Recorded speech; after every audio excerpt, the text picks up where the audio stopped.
There are two types of guys women absolutely love. They go crazy over them. And this is the only real battle. This is the battle at the top of the battles. Throughout any time in history, throughout any culture, throughout any race, you're going to see that at the top, you're going to see women love these two guys. So let's get number one. Number one, the number one guy all women love.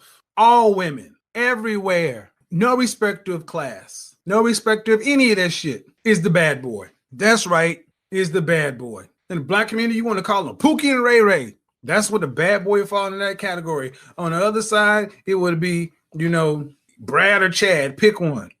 It would be the guy in the leather jacket and the motorcycle with the tattoos, the bad boy. The bad boy is always an archetype. We're talking about archetypes. Women love the bad boy archetype because he represents rebellion.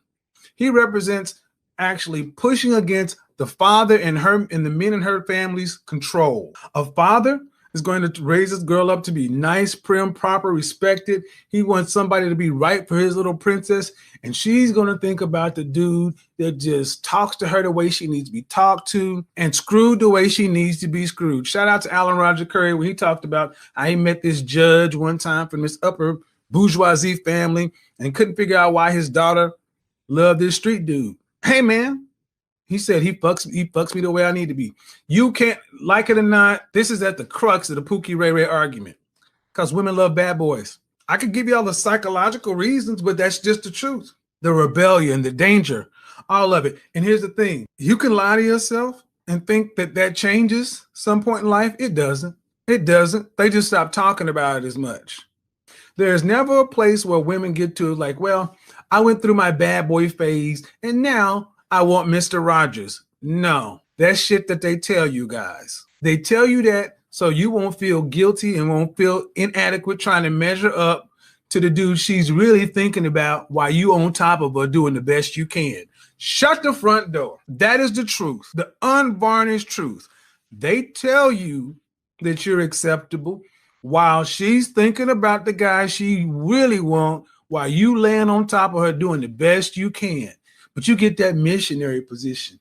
You get, the transactional, kind of stuff. And I talked about a video today how to fix this shit because everybody can't be a bad boy. Everybody can't be a bad boy because you don't want to take penitentiary chances. You are too law and order. And I'm not judging. See, this is amoral and pragmatic. I don't care if you like it. Everybody can't be the bad boy. You don't want to take those risks. And that's cool. The bad boy is always going to be one of the top. Bad boy. Think about even back when we had the quintessential all-American show, Happy Days.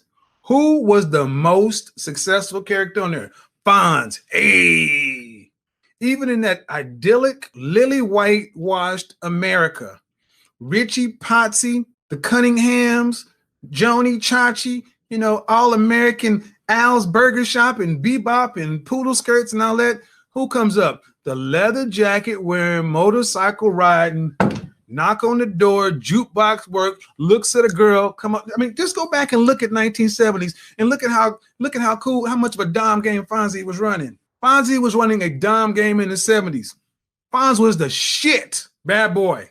That character existed because they knew women would gravitate towards. And here's the thing. Of the 9 of you guys who hit dislike, here's why you hit dislike. Because you like them too. You like them too because they do the shit that you don't have balls enough to do.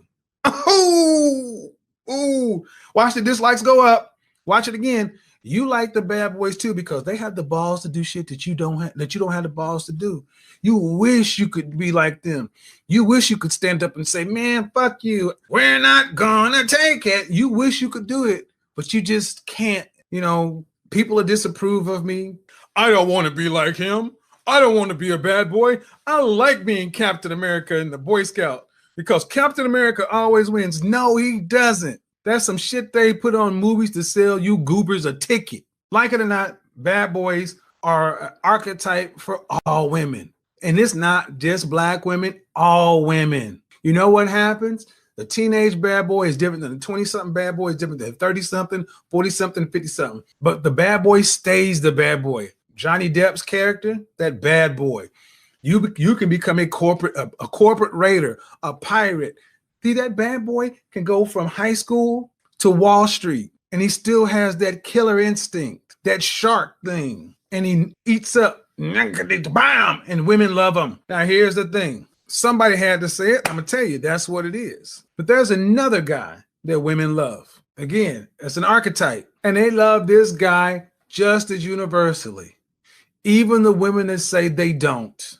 And this guy is going to be the more controversial of the ones, because this is the guy women actually say they don't dig as much as they really do. They'll come out of their mouth and say, oh, I don't like guys like that. See, most women will agree out front, yeah, I like bad boys, because we know it's more socially acceptable. But this other guy, they'll come out and they're like, I mean, some women like him, but I don't like him as much. I like my guy, a different one. And you know what that one is? It's the pretty boy. Yep, the pretty boy, the bad boy, and the pretty boy. Now, when I say pretty boy, I'm not talking about delicate features, fingernails. Get that shit out of your head. I'm talking about what some people call the jawline. Jeremy Meeks, remember that dude? The guy who had the went from the mug shot to being a kept man. The jawline with the eyes. Pretty boys. There will be women who be like, I don't like a guy that's I don't like a guy that's pretty. I like a guy that's rugged face. And there'll even be guys who are like, man, get bullshit. And I love it. And see, and this is one that guys tend to have a problem with, because most men will accept the bad boy because he's masculine and when you say pretty boy, it pisses a lot of rock face niggas off, because a lot of rock face dudes off because they can't be the pretty boy.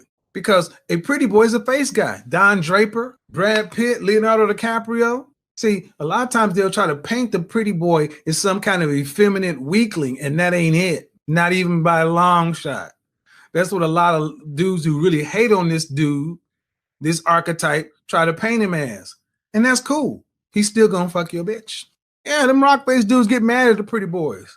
And they'll be the main ones. Oh man, you don't need to be a pretty boy. You motherfucking looking like the thing. What you gonna tell me? Shut up. Because women like bad boys and pretty boys. Let me give you an example in the Black community. How many of you guys went to college? Okay, well, if you went to college, you know the Divine Nine. Let's talk about the fraternities. And I gotta give all five, but the one when I went to school, it was the Alphas, the Sigmas, the Iotas weren't on our yard, but then there was the Kappa and the Qs. There was the Noops and the Qs. I'm a Noop. I'm a Kappa. The smallest chapters on any yard were always the Kappas and the Qs. We were diametrically opposed. The Qs were the big muscle-bound, Green Mile, Michael Clark Duncan looking Negroes. Gonna get some cornbread, them big old swole up dudes. Walk around with the big old Mega brand on, walking with the gold boots, and they got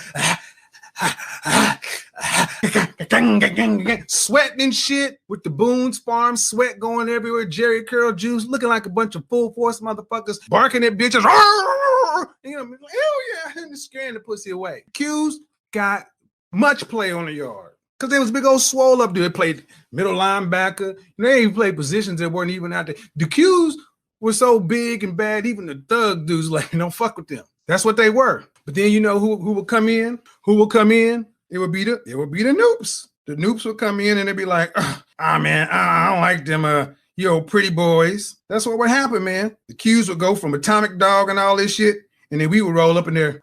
And women would just go, them Noops, they so sweet. We would come in there with the suspenders and the bow tie, rose, pull out that cane and just start on that smoothed out with the R&B tip, and the Qs would be over there sweating and shit, looking like, slaves at noonday. And we just, roses are red, violets are blue. But you know what? There was mad respect between the Qs and the Noops. Always. Everywhere I went, mad respect. Every Q I ever met. What's up, Noop? And Noops only call each other Noops. And let me tell you something. You know what the respect was? Rodney. Rodney. There's a Q named Rodney. He's like, you know what? I don't like them other motherfuckers. I don't like them Sigmas. I don't like them Alphas. And they know Iotas. Like, but I always have respect for you Noops. He's like, we come through and we gorilla the pussy. We come in and we just come in. We're going to bark and take it and gorilla it. You cool, but you motherfuckers come in smooth with that shit. but y'all lay them down just like we do because you're both predators. Look, man, the pretty boy and the bad boy are always on top.